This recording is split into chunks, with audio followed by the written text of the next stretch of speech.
الحمد لله رب العالمين والعاقبة للمتقين الصلاة والسلام على رسوله محمد وآله وصحبه أجمعين أما بعد فقد قال الله تعالى في القرآن المجيد والفرقان الحميد أعوذ بالله من الشيطان الرجيم بسم الله الرحمن الرحيم إنك لا تسمع الموتى صدق الله العظيم وصدق رسوله النبي الأمين المكين الكريم ونحن على ذلك لمن الشاهدين والشاكرين والحمد لله رب العالمين মুআজ্জাজ সামিন কিরাম আপনাদের সম্মুখে পবিত্র কোরআন শরীফ হইতে একখানা মশহুর মারুফ আয়াত তেলাওয়াত করেছি। এর ওয়াজ প্রকাশ করার পূর্বে সবচেয়ে উত্তম মনে করি আসুন সকলে মিলে জনাবে মুহাম্মদুর রাসূলুল্লাহ সাল্লাল্লাহু তাআলা আলাইহি ওয়াসাল্লামের পবিত্র দরবারে দরুদ ও সালামের নজরানা পেশ করি। সকলে পড়ুন আল্লাহুম্মা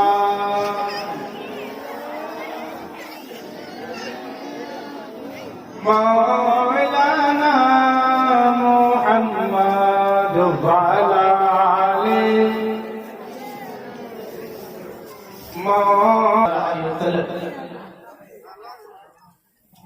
মুআজ্জাজ সাহেবরা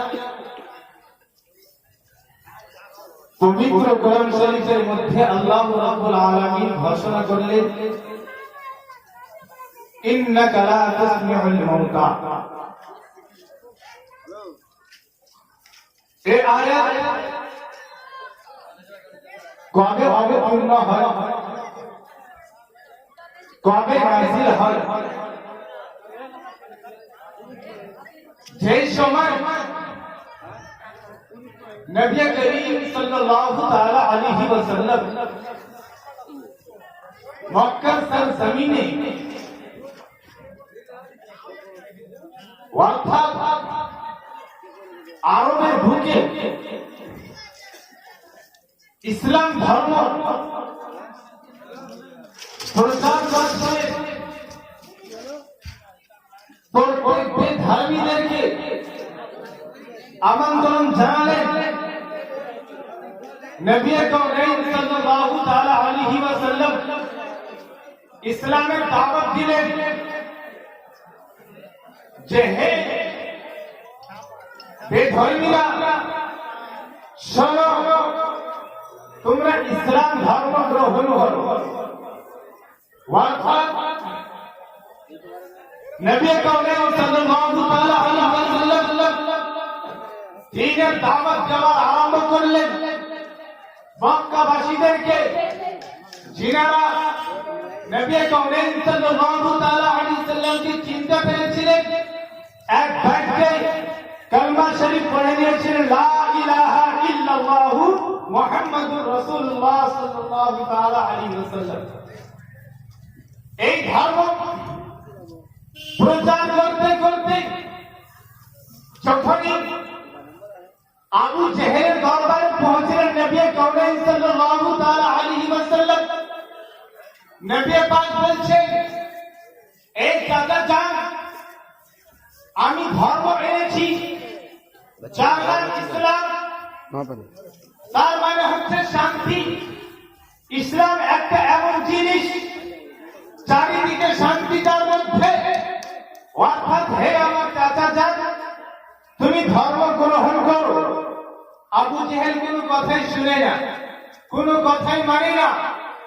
যখনই আবু জেহেল কথা শুনে না, বারবার হিদায়াত করার পরে হিদায়াত শুনতে পাচ্ছে না, হিদায়াত নিচ্ছে না, তখনই আল্লাহ রাব্বুল আলামিন সঙ্গে সঙ্গে জিবরাইল ফেরেশতাকে পাঠালেন, বলে পাঠালেন হে জিবরাইল যাও আমার নবীকে বলে দাও যে এ নবী কাকে হিদায়াত করছো, কাকে হিদায়াত করছো। আল্লাহ রাব্বুল আলামিন সঙ্গে সঙ্গে জিবরাইলের মারফতে বলে পাঠিয়ে দিলেন হে নবী আবু জেহেলকে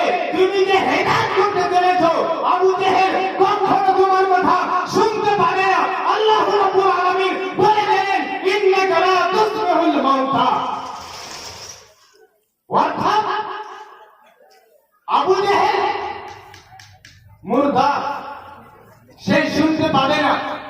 মুআজ্জাজ, এখানে পয়েন্টের কথা, আবু জেহেল হাট্টা কাট্টা শরীর নিয়ে চলাফেরা করছে, খাওয়া দাওয়া করছে, কথাবার্তা বলছে, জঙ্গ জেহাদ করছে, সমস্ত বিবেক বুদ্ধি আছে, তা সত্ত্বেও আল্লাহ রাব্বুল আলামিন আবু জেহেলকে প্রমাণ করে দিলেন, হে আমার নবী, আবু জেহেল তোমার কথা শুনতে পাবে না, কারণ আবু জেহেল হচ্ছে মুর্দা। কি বললে? আবু জেহেল হচ্ছে মুর্দা।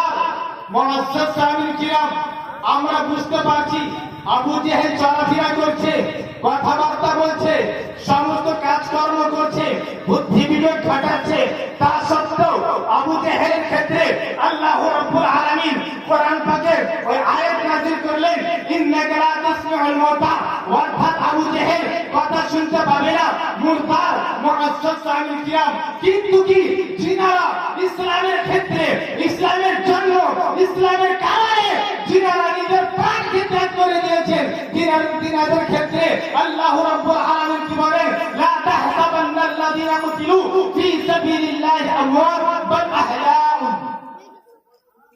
অর্থাৎ যিনারা আল্লাহ রাব্বুল আলামিনের রাস্তায় শহীদ হয়ে যান, তিনারা কখনো মুর্দার নয়, কোনদিন মুর্দার হননি। আল্লাহ রাব্বুল আলামিন বলেন তিনারা হচ্ছে জীবিত।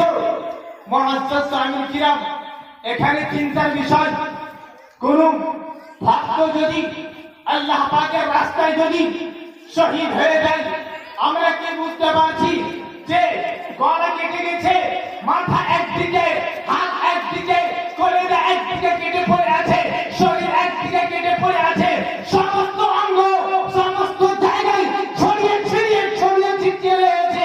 মুআজ্জাজ সামিল কিরাম, আমরা বুঝতে পারছি যে হযরতে আমির হামজা রাদিয়াল্লাহু তাআলা আনহু ওই যে কি কলিজাকে বাদ করে দেওয়া হয়েছিল, কলিজা একদিকে পড়ে আছে। হযরতে আব্বাস রাদিয়াল্লাহু তাআলা আনহু বাজু কাটা হয়েছিল, বাজু একদিকে।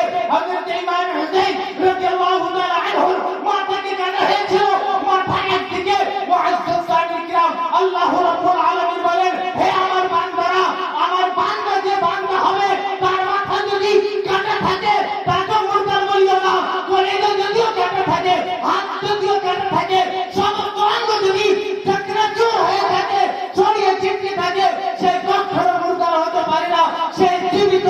আল্লাহ রাব্বুল আলামিন পবিত্র কোরআন পাকের মধ্যে ঘোষণা করে দিলেন, লা তাহসাবান্নাল্লাযীনা কুতিলু ফী সাবিলিল্লাহি আমওয়াত বাল আহয়াউন। মুআজ্জাজ সামিল কিরাম, যিনারা আল্লাহ রাব্বুল আলামিনের রাস্তায় শহীদ হয়ে যান, আল্লাহ রাব্বুল আলামিন তিনাদের ক্ষেত্রে বলে তিনারা জীবিত। এখানে কি বুঝতে পারলাম?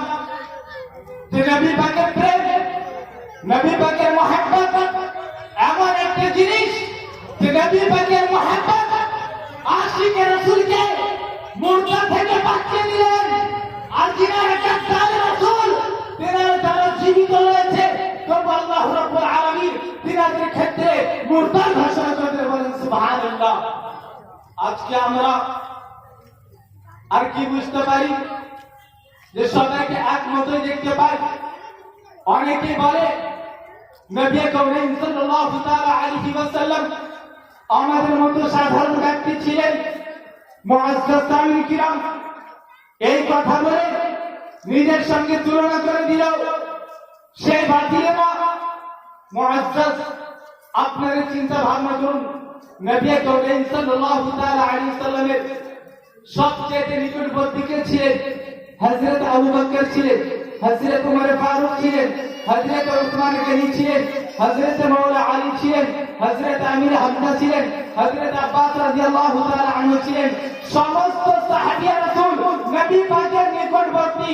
মুআজ্জাজ সামিল কিরাম, তবুও কিন্তু কি হযরত আবু বকর সিদ্দিক রাদিয়াল্লাহু তাআলা আনহু বললেন, নবী আমার মতো। হযরত উমর ফারুক বললেন, নবী আমার মতো। হযরত মাওলা আলী বললেন, নবী আমার মতো।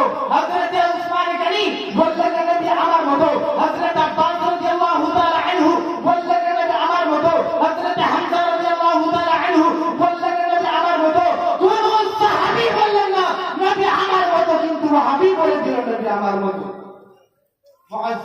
সাথীরা, জয় বাহক, আমি নিজের বক্তব্য এখান থেকে সমাপ্তি ঘটাচ্ছি।